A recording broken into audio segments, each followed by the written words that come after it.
오늘 본문은 좀 긴데요. 요약하면 이런 것입니다.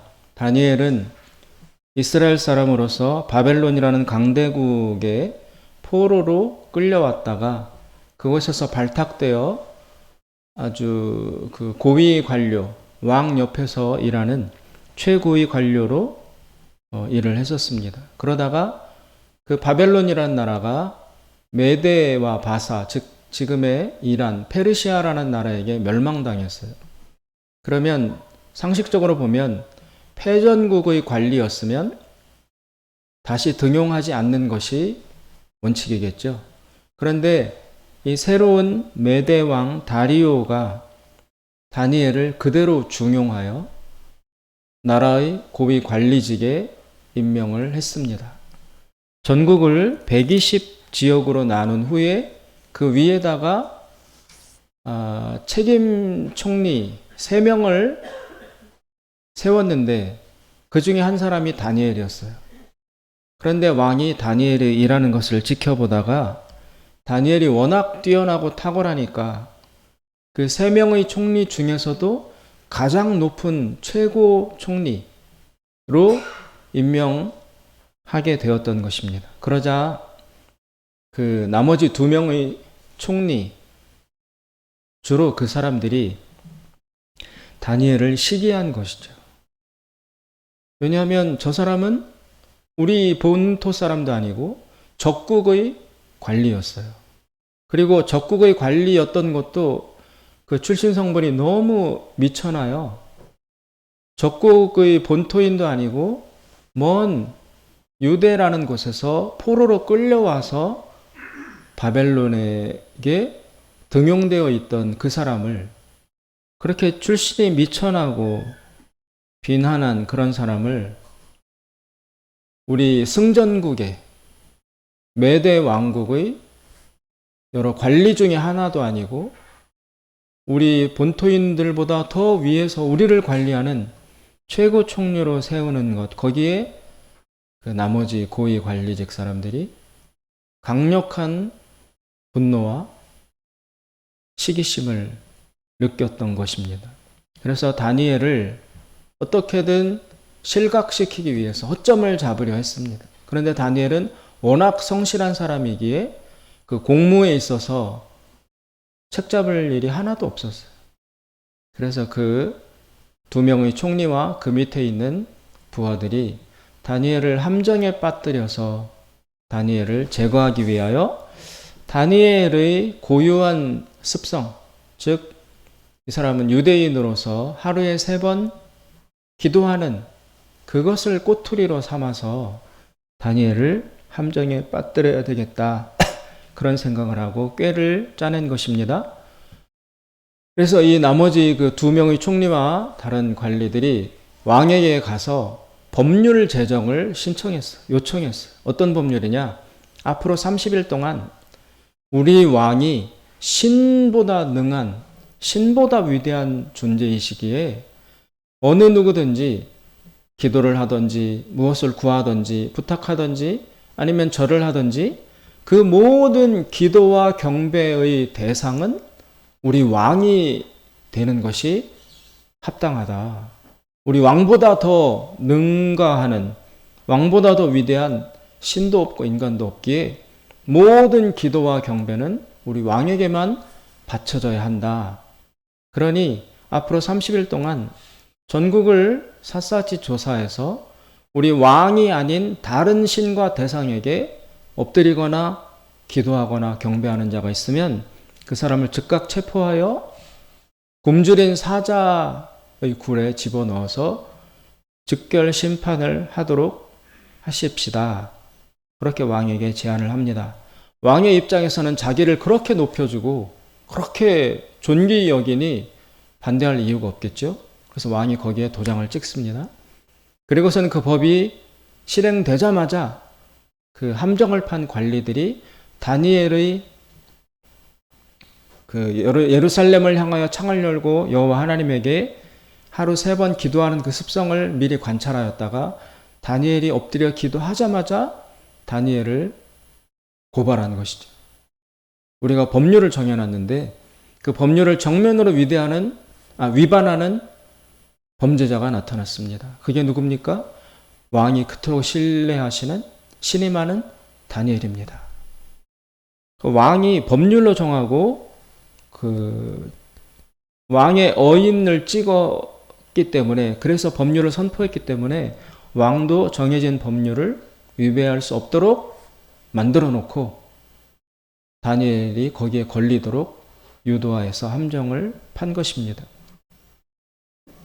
근데 다니엘은 오늘 본문에 의하면 그렇게 자기를 잡아 죽이려는 함정이 파 있다는 걸 분명히 알면서도 그 기도하는 것을 중단하지 않았어요. 늘 하던 대로 예루살렘을 향하여 창문을 열고 다 사람들이 볼 수 있도록 2층 방에 올라가서 여전히 기도를 했습니다. 그래서 결국 그들에게 체포되어서 사자굴에 들어가게 되죠. 그런데 결과적으로는 그 사자굴에서 살아나온다는 얘기고요. 그 기적을 본 다리오 왕이 너무 그 하나님의 존재에 사로잡혀서 그 왕국 전체에다가 다니엘이 믿는 하나님을 인정하라 라는 명령과 법률을 선포하는 그런 승리로 끝나는 것이 오늘 본문의 이야기입니다. 그런데 매우 승리가 가득한 그런 밝은 본문이지만 이 본문 말씀을 읽을 때마다 강하게 드는 의문이 있습니다. 그것은 뭐냐면 다니엘은 왜 이렇게 기도해야 했을까? 왜 기도를 중단하지 않았을까? 생명의 위협이 있는데도, 덫이 자기를 향하여 설치되어 있는데도, 거기에 틀림없이 자기가 걸려든다는 것을 알면서도 다니엘은 왜 기도를 멈추지 않았을까? 한 번쯤 기도를 양보해도 되지 않는가? 기도하다가 죽을 수도 있는데 기도가 그렇게 생명을 바칠 정도로 가치 있는 것인가? 꼭 다니엘처럼 해야 하는가? 만약 우리라면 어떻게 해야 하는가? 우리도 다니엘의 모범을 따라 생명을 잃을 것을 알면서도 기도를 멈추지 말아야 하는가? 아니면 그것은 다니엘의 특수한 경우이기만 하고 우리는 연약하니까 그렇게까지 할 수 없다, 안 해도 된다, 이렇게 적용해야 하는 것인가? 이런 질문을 이 본문은 던져주고 있습니다. 이런 질문에 대한 대답은 좀 더 큰 맥락 속에서 기도라는 것을 살펴보아야 알 수 있습니다. 지금 본문은 단지 기도 하나만을 강조하고 있는 것이 아닙니다. 다니엘의 오늘 본문에서의 기도는 선이라는 큰 범주 안에서 이루어지는 한 행위였습니다. 즉 다니엘은 선을 행하려 했고 그 와중에서 선의 한 종류인 기도라는 행동을 포기하지 않고 끝까지 지켜나가서 승리했다는 것에 오늘 본문의 진정한 강조점이 놓여 있습니다. 하나님은 우리 말씀 속에서 우리에게 이렇게 권면하셨습니다. 명령하셨습니다. 선으로 악을 이기라. 즉 악을 이기는 방법은 선밖에 없다는 것입니다. 세상의 어떤 무기와 방법으로도 악을 이길 수가 없습니다. 힘으로 악을 이기려 하다가는 자신이 더 큰 악이 될 수밖에 없습니다. 왜냐하면 힘은 악이 주로 사용하는 무기이기 때문에 그렇습니다. 따라서 악은 오로지 선으로밖에 이길 수 없습니다. 그렇다면 다니엘의 경우에 적용해 볼 때 다니엘이 선을 행하여 악을 이겨야 했던 다니엘의 구체적 실천 방법은 무엇이었느냐? 기도라는 선한 행위를 중단하지 않고 끝까지 강행한다는 것. 그런데 그렇게 기도했다가는 다니엘은 죽어요. 사자굴에 들어가게 되어 있어요. 그런데 그 조건 속에서 다니엘이 했어야 될 구체적 선은 기도를 계속하다가 사자굴에 집어넣어지는 것까지 나아가는 것이 다니엘이 해야 될 선의 전부입니다. 다른 말로 하면 지금 이 선을 행하다가는 반드시 죽을 수밖에 없다라는 것을 알면서도 죽기를 각오하고 선을 행해야 한다는 것입니다.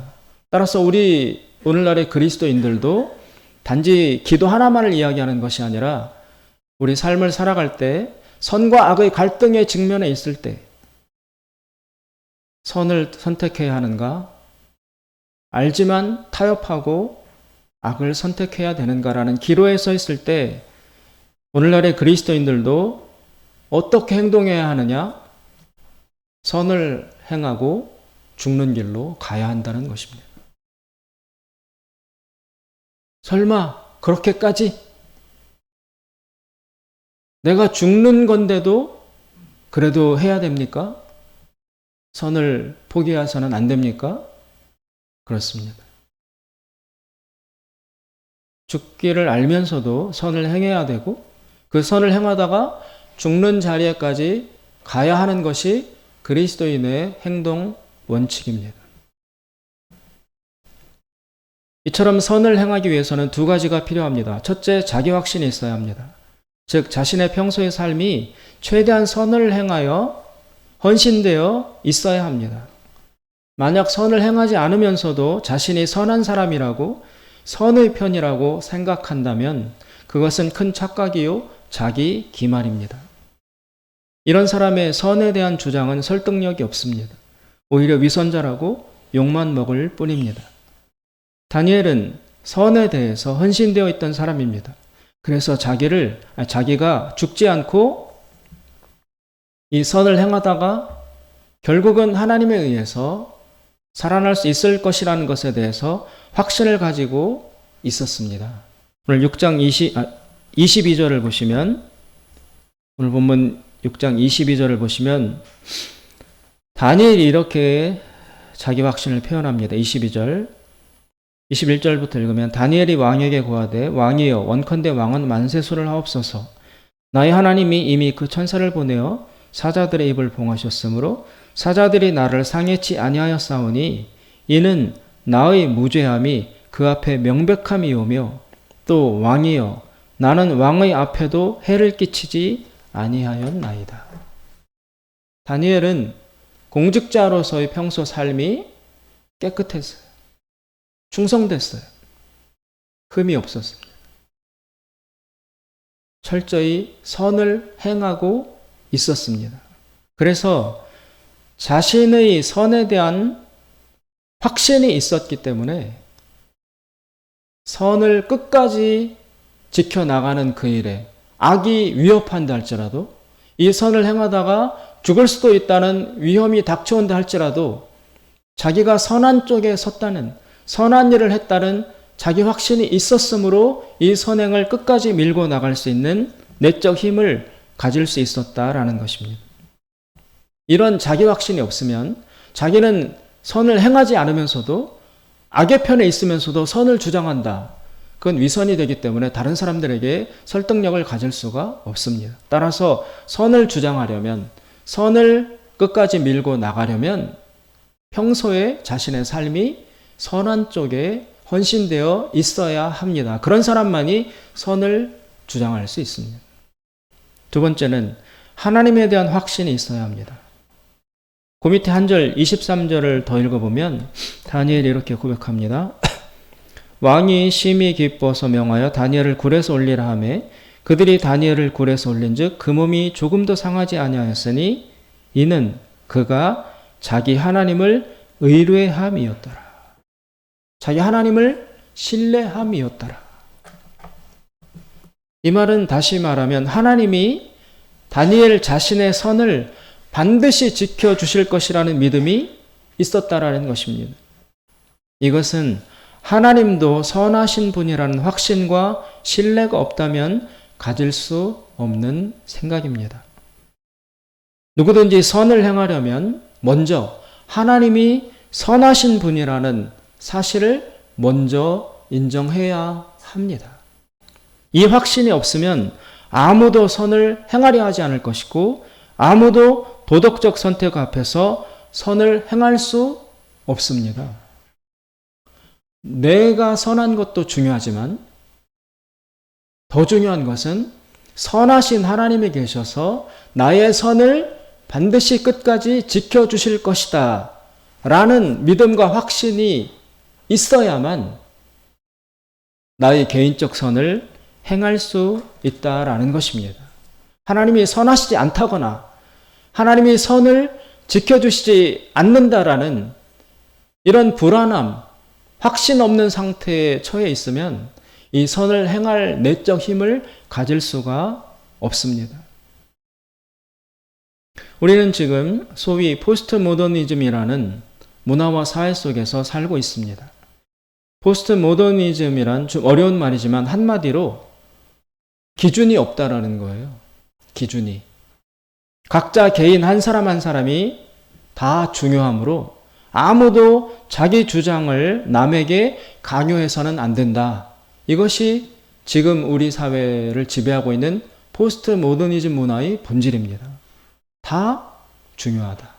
다 귀하다. 그래서 많은 전통적인 주장들이 흔들리고 있습니다. 남자와 여자의 구별이 흔들리고 있습니다.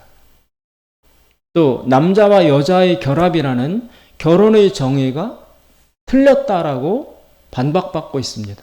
그래서 남자와 남자가 결혼하는 게 뭐가 잘못됐냐? 둘이 원한다면, 둘이 좋기만 하다면, 여자와 여자가 동성끼리 결혼하는 게 뭐가 틀렸냐? 왜 남자와 여자만 결혼해야 되느냐? 그거는 옛날 주장이고 지금은 그런 권위와 객관적 기준은 다 사라지고 없다. 한 사람 한 사람 자기 생각이 제일 중요한 것이다. 라는 그런 문화가 바로 포스트 모더니즘 문화라는 것입니다.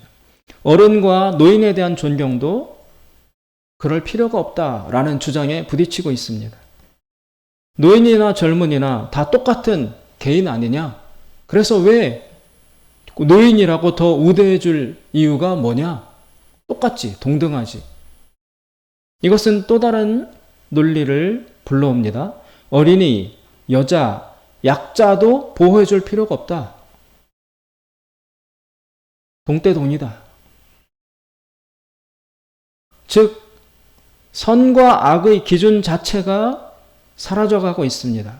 개인이 자기 좋은 대로 하는 것, 그것이 선이라는 것입니다.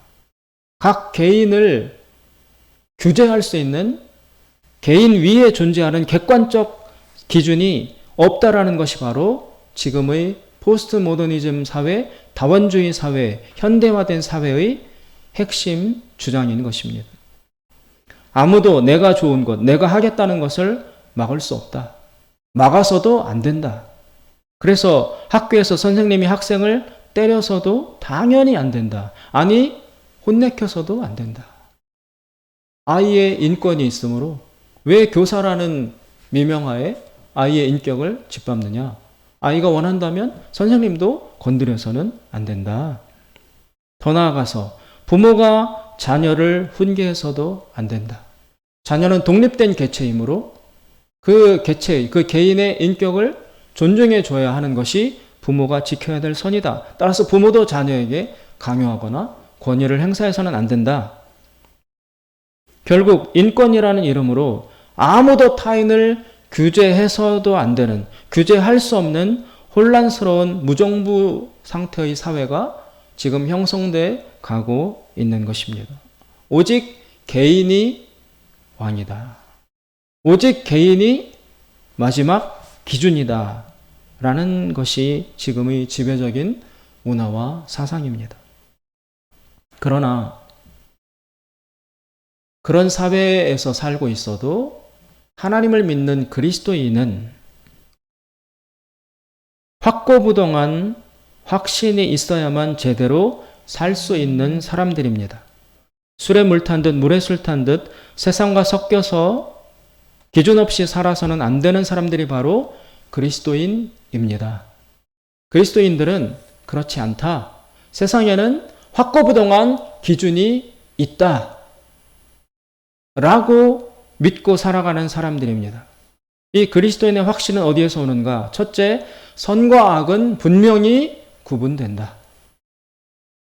선과 악이 섞여 있는 것이 아니다. 어디에 가선 선일 수 있는 것이 어디에 가선 악이 됐나? 누구에게는 선인 것이 누구에게는 악이 될 수 있다? 그런 상황이 없는 것은 아니지만 궁극적으로 선과 악은 구분이 가능하다라고 믿는 것이 그리스도인들입니다. 두 번째, 선과 악의 기준, 그것은 하나님이 가지고 계신다. 하나님에게서부터 선과 악의 기준이 내려오고 있다. 따라서 선과 악의 판단자는 바로 유일한 한 분 하나님이시다. 이것을 믿는 것이 그리스도인입니다.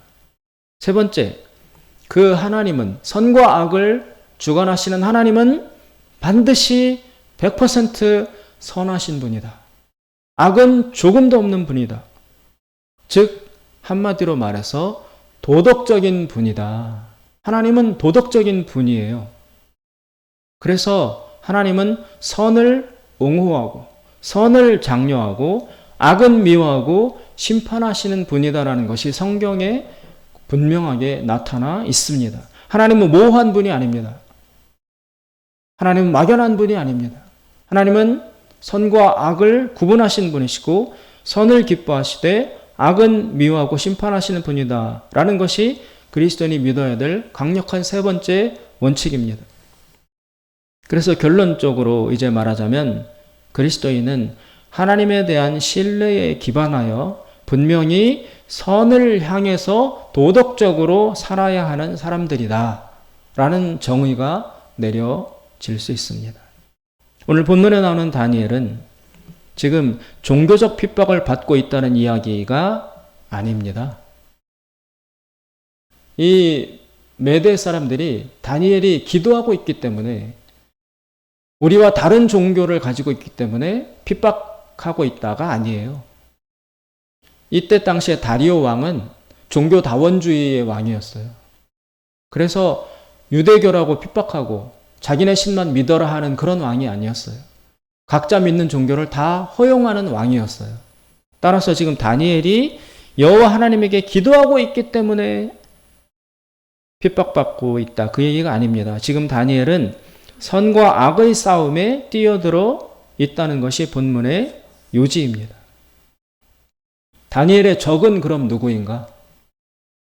그 나머지 두 총리와 고위 관리들입니다. 그럼 그들의 악은 무엇인가? 이 사람들은 권력의 사유화라는 악한 일을 지금 추진하고 있습니다. 개인적 시기심으로 인해서 자기보다 다니엘이 더 높아지는 것, 그것에 대한 시기심과 질투심, 자기 사적인 이유로 인해서 다니엘이라는 적을 제거하기 위하여 공익과는 아무런 상관이 없는 아주 이기적인 법률을 제정해 놓은 것이 그들의 잘못입니다. 이 사람들이 지금 국가 공무원들이에요. 국가 관리들이에요. 그러면 국가 관리들은 공익을 위해서 일해야 하는 것입니다. 법률도, 한 국가의 법률도 철저히 공익을 위해서 법률이 제정되어야 하는 것이 원칙입니다. 그런데 이 지금 나머지 두 총리와 관리들은 사적인 원한 때문에 다니엘이 자기들보다 높아지는 것이 싫고 불편하고 분노한 그 사적 원한을 해결하기 위해서, 복수하기 위해서 국가의 권력체계, 법률체계를 지금 이용하고 있는 것입니다. 공익과 상관이 없는 법을 만들어 놓고 한 사람을 벌 주기 위해서, 다니엘이라는 한 사람을 무너뜨리기 위해서 국가 관리들이 국가 체계를 이용해서 사적인 복수의 법률을 하나 만들어 놓고 선포해서 진행하고 있는 것이에요. 이것은 권력 남용, 권력 오용의 범죄입니다. 거기에 다니엘은 지금 저항하고 있는 거예요. 그 악에 대해서 권력이 남용되면 법률이 공익에 기반해 있지 않고 사적 목적과 유익을 위해서 국가의 법률이 이용되면 수많은 사람들이 다치고 힘들고 고통당합니다. 이것은 분명히 하나님 인정하시지 않는, 기뻐하시지 않는 악입니다. 이 사람들은 번연히 자각하지 못한 채 악을 행하고 있습니다. 다니엘은 지금 여호와를 믿는 신앙, 기도하는 자유, 이것을 지키기 위해서, 종교적 자유를 지키기 위해서 싸우고 있는 것이 아니라 그 국가 관리들이 권력 남용의 심각한 죄를 벌이고 있는 것에 대항하여, 그 악에 대항하여 선을 지키기 위해서 지금 싸우고 있는 것입니다. 다니엘은 떳떳했습니다. 당당했습니다. 아까 보신 것처럼 양심의 거리낌이 없었습니다. 그런 얼토당토하는 음모에 위축되어야 할 만큼 잘못 살아오지 않았습니다. 다니엘은 자기가 사자굴에 들어가게 될 것을 알았습니다. 그리고 각오했습니다. 예견을 했습니다. 이 기도를 계속해 나가면 자기가 사자굴을 면제받을 수 없다는 것을 분명히 알고 있었습니다. 알면서도 기도를 강행했습니다. 왜? 그리고 어떻게? 무엇을 바라고 기도했는가? 그는 하나님께서 자신을 지켜주시리라는 것을 믿었습니다. 왜냐하면 하나님은 선하신 분이기 때문에. 하나님이 선하시기 때문에 악을 미워하고 선을 행해 나가는 나를 궁극적으로는 하나님이 지켜주실 것이다라는 믿음이 있었기 때문에 다니엘은 이 싸움을 해 나가는 것입니다. 외적으로 보면 다니엘은 현저히 불리한 싸움을 하고 있는 것입니다. 혼자 싸우고 있는 것입니다. 다니엘은 이미 기도하던 사람이었습니다. 하루 3번 예루살렘으로 향한 창문을 열고 무릎을 꿇고 하나님께 감사하는 기도를 일평생 드려오는 사람이었습니다. 몸으로는 이방의 왕을 섬기되 마음으로는 하나님을 섬기고 있었습니다. 왕도 그것을 알고 있었습니다. 동시에 그것을 문제 삼지 않았습니다. 다니엘의 믿음을 인정해주고 있었습니다. 왕은 지금 다니엘의 신앙을 문제 삼고 있는 것이 아닙니다. 오히려 당연시하고 장려하였습니다. 따라서 이 메대 왕국의 생활에서 하나님을 믿는 신앙은 아무런 문제 요소가 되지 않고 있었습니다. 단지 시기하는 자들에 의해서 한시적으로만 문제시되고 있었을 뿐인 것입니다. 다니엘은 기도를 쉴 수가 없었습니다. 왜냐하면 기도는 그의 삶과 너무 밀접하게 얽혀 있었습니다. 선택 가능한 대상이 아니었습니다. 또한 그는 기도의 기쁨과 생명을 너무 많이 깊이 맛보고 경험하고 누리고 있었던 사람이기 때문에 그 기도를 생략하는 것은 있을 수 없는 일이었습니다. 절대로 뺏길 수 없는, 뺏겨서는 안 되는, 대체할 수 없는 의무가 아니라 특권이요 기다림의 대상이 바로 기도였습니다. 이 기쁨과 즐거움, 이 기도의 달콤함을 경험하지 않은 사람은 알 수 없습니다. 그러나 그 기도의 기쁨을, 즐거움을 아는 사람은 기도를 포기할 수 없습니다. 그만큼 하나님에게 다니엘은 의존되어 있었습니다. 다니엘은 그들의 그 위협, 사자굴, 이런 트릭과 덫이 전혀 위협이 되지 않았습니다. 무서워 보이지 않았습니다. 두려워 보이지 않았습니다. 위험해 보이지 않았습니다. 왜냐하면 다니엘은 허물이 없기 때문에 당당했기 때문입니다. 두 번째, 그들의 그 꾀가, 그들이 도모하는 그 악이 너무 허술해 보였어요. 한계성이 너무 드러나 보였습니다. 급조해낸 논리, 자신들의 욕망과 시기심에 눈이 멀어서 말도 안 되는, 합리성이 전혀 없는 독단에 빠져버린 그들의 그 착각과 자기 기만이 다니엘에게는 환히 보였습니다. 지금 그 주변에 덫을 놓은 관리들은 자기 논리에 사로잡힌 포로 상태였습니다. 스스로를 무너뜨리는 자기 파괴적인 논리와 체계 위에 서 있다는 것을 그들은 몰랐습니다. 오직 욕망에만, 오직 욕심과 탐욕과 복수심에만 눈이 멀어서 그리고 권력에 대한 오만함에 취해 있었습니다. 그래서 악인 줄도 모르고 그 일을 벌이고 있는 것입니다. 지금 왕도 그 법률 체계에 끌어넣었어요. 그리고 이제 왕도 그 법률에 지배받도록 만들어 놓은 그 체계의 법률 체계의 완벽함에 자기들도 박수를 쳤어요. 와, 이제 개미 한 마리도 빠져나갈 수 없다. 누구든 걸리면 죽을 수밖에 없다. 다니엘도 예외가 아니다.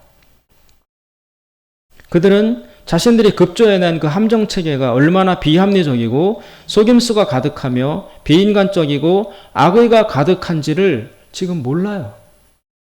권력에 취해서 합리성을 상실한 채 만들어내는 그 비합리적인 법률에 말할 수 없는 허술함을 그들 자신은 모르고 있어요. 권력에 취해서.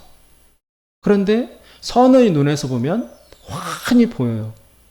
너무 허술해. 저러다가 망하지. 자기께에 빠지지. 야, 저런 자가당착으로 덤비다니 얼마나 허술하고 기만적인지 다니엘은 알았습니다. 그래서 두렵지 않았습니다. 오히려 우스웠습니다.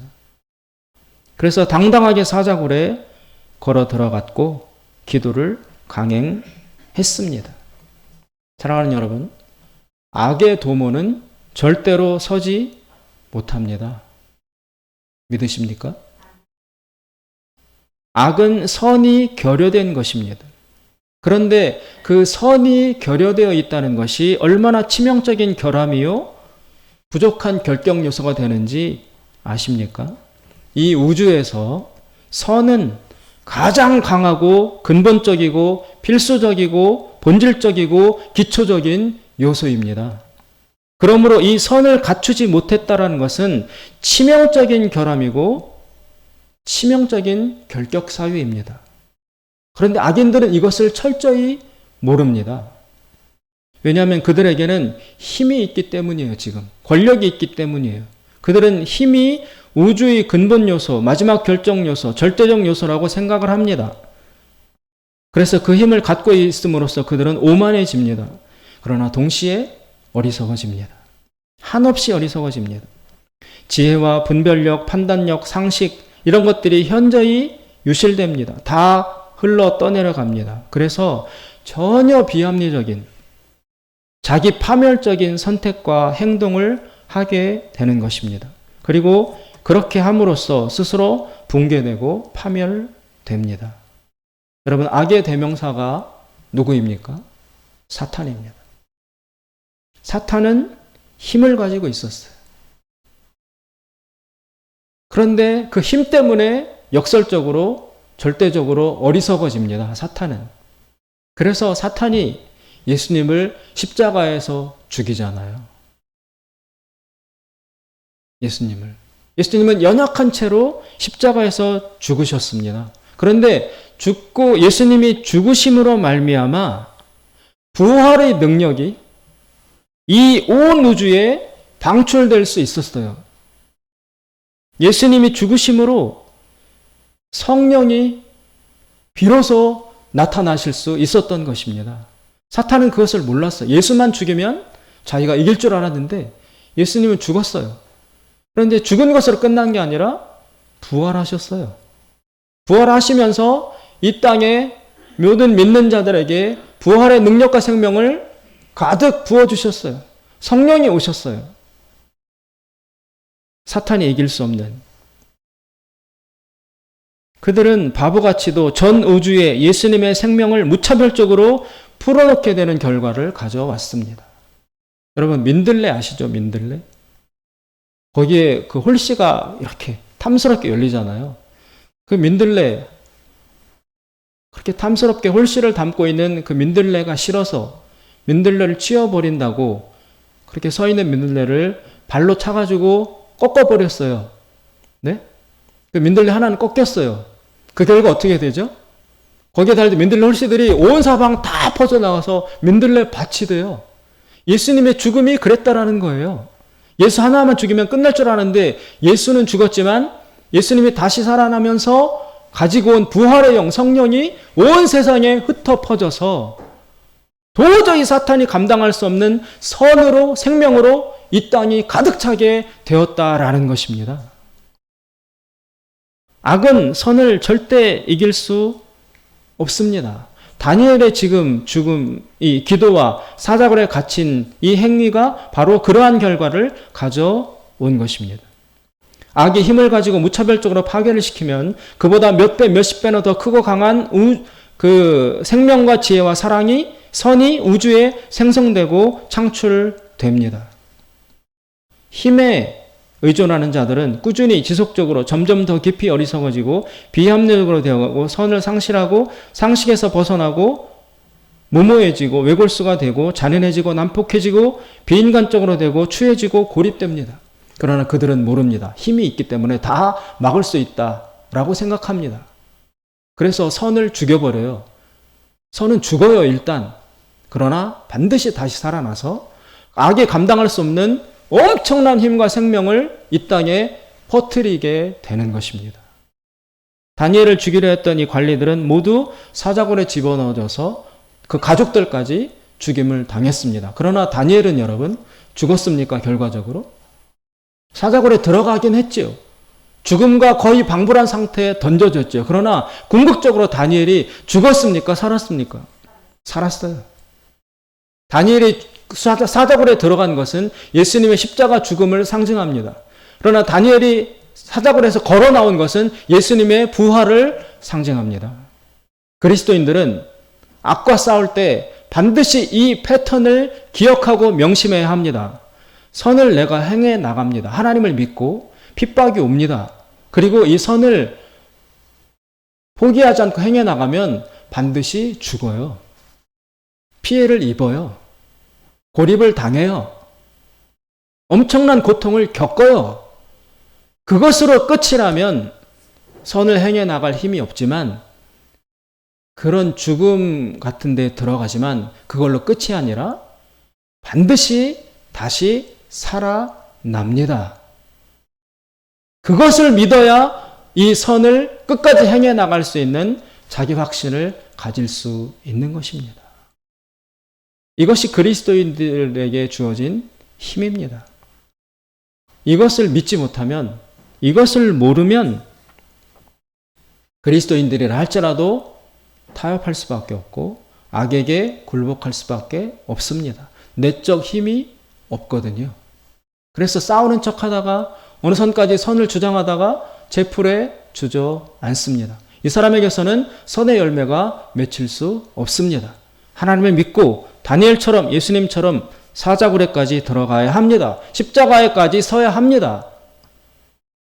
죽기도 합니다. 그러나 반드시 다시 살아납니다. 그럼으로써 선으로서 악을 이기는 것입니다. 사랑하는 여러분, 우리 그리스도인들은 하나도 힘들지 않은, 고통이 없는 안전한 길만 가라고 부름받지 않았습니다. 분명히 이 선을 행하다가 피해를 입고 고립당하고 욕을 먹고 고통당하고 뺏기고 손해를 반드시 봅니다. 그것을 두려워하고 피해 나가면 선을 행해 나갈 수 없습니다.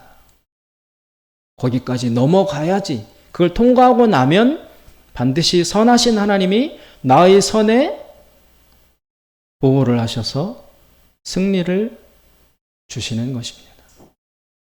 오늘 다니엘, 이 다니엘을 보면서 우리가 본받아야 할 것은 지금 선과 악의 갈등 사이에서 내가 선의 편에 서느냐 악과 타협하느냐, 그 갈등 앞에 서 있는 우리 그리스도인들이 있다면 지금은 자신을 던져야 할 때라는 것을 알아야 합니다.